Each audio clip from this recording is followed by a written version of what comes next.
Hi everyone, welcome to EnglishLogica.com.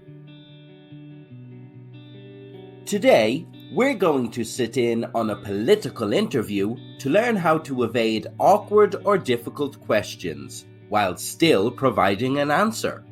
The topic of this interview is COVID-19. Keep an eye out for when the interviewer asks loaded questions or statements and how the politician approaches these answers. Welcome, Minister.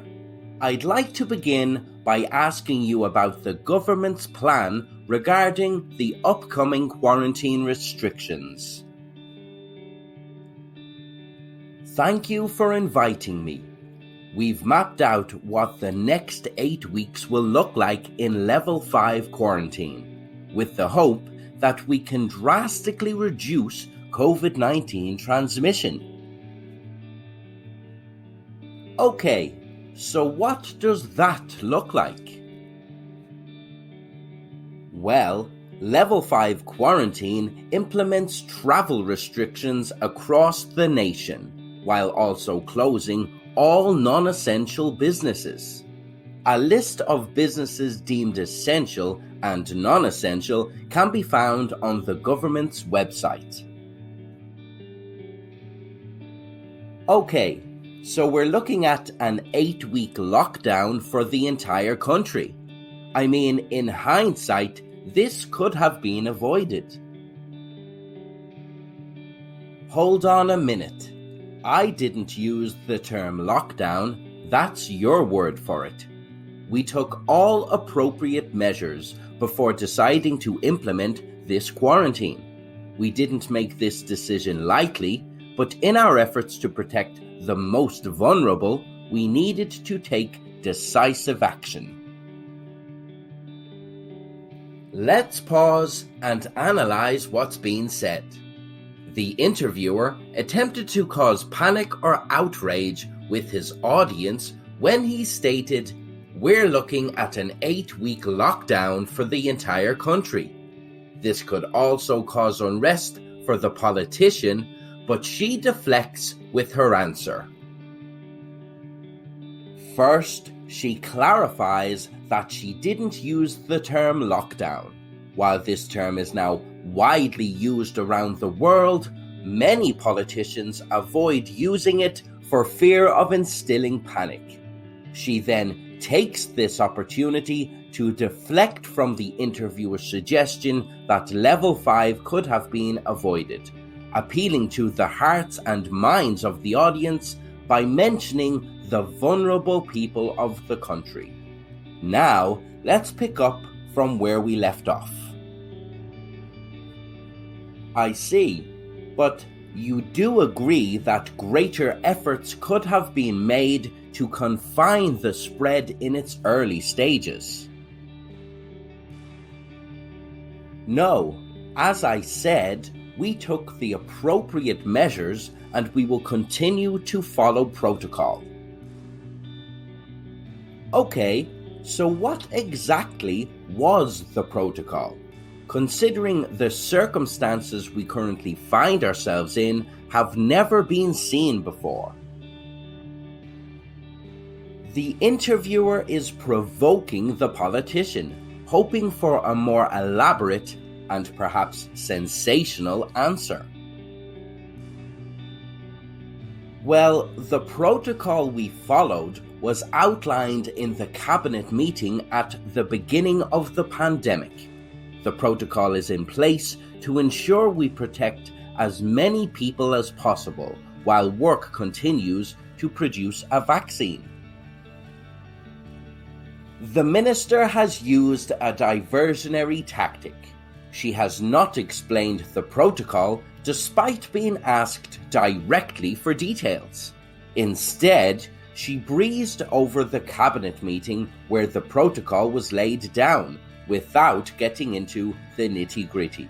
She then throws a curveball in the hope that the interviewer will be directed to a different line of questioning: vaccines.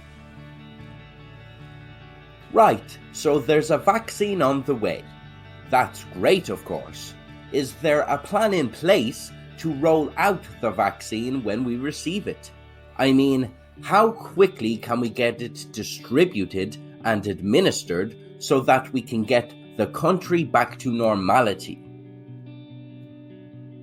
Yes, the vaccine will be delivered in stages.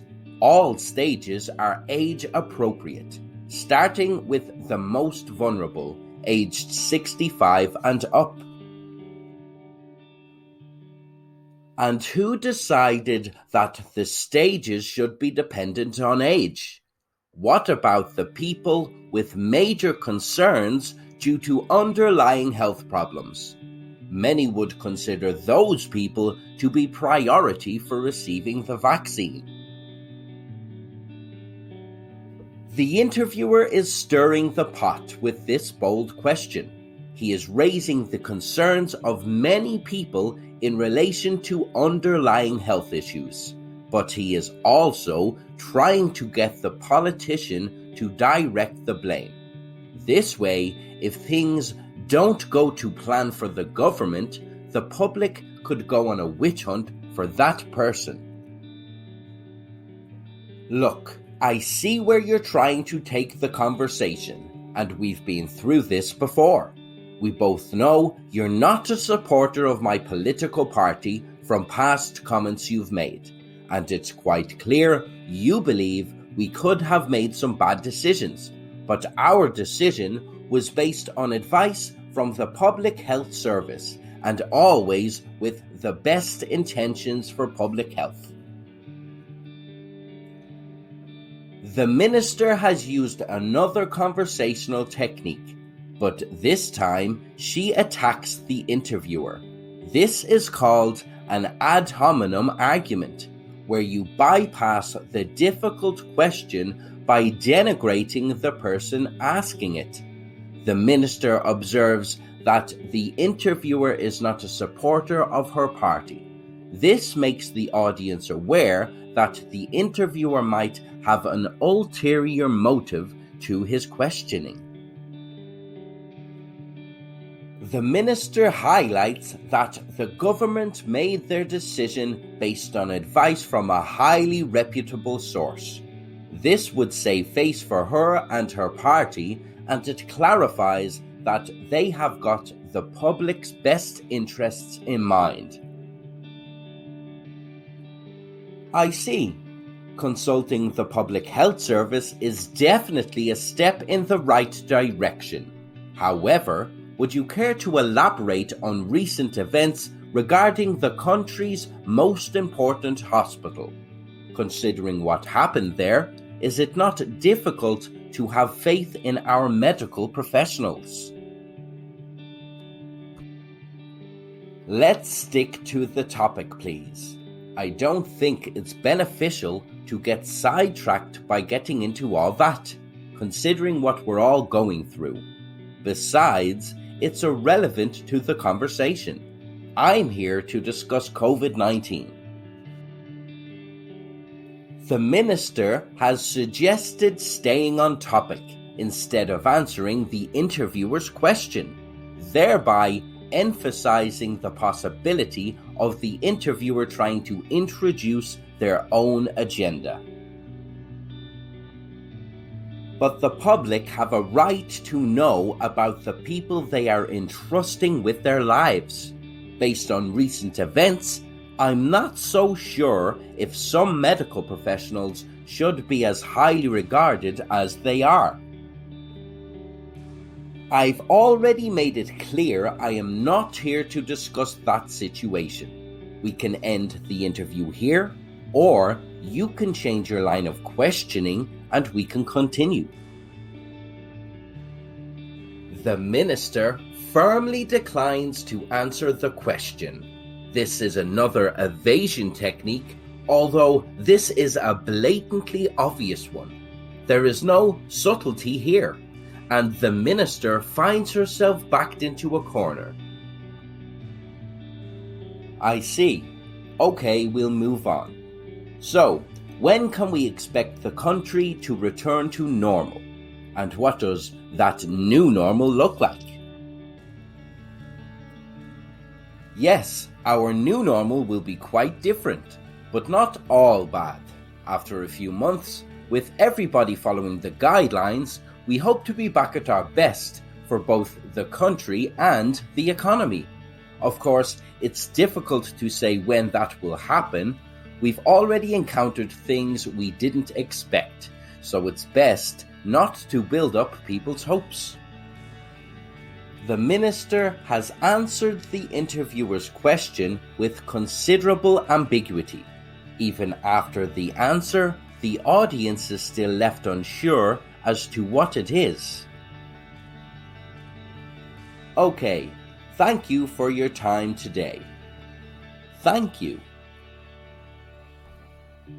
So, did you note the different methods the politician used to evade tough questions? And what about the English expressions that can be heard throughout? Let us know in the comments below. And don't forget to subscribe to EnglishLogica or visit EnglishLogica.com for more English idioms you can use in social situations and in the workplace.